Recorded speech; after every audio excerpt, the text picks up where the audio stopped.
জানি না কতটা বাধা তুমি একা সয়েছ, বুঝতে দাওনি কিছু।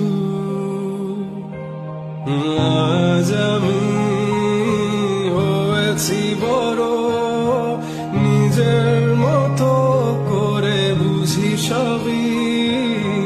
অজান্তে কত কি ভুল করেছি, তুমি ক্ষমা করো আমায়।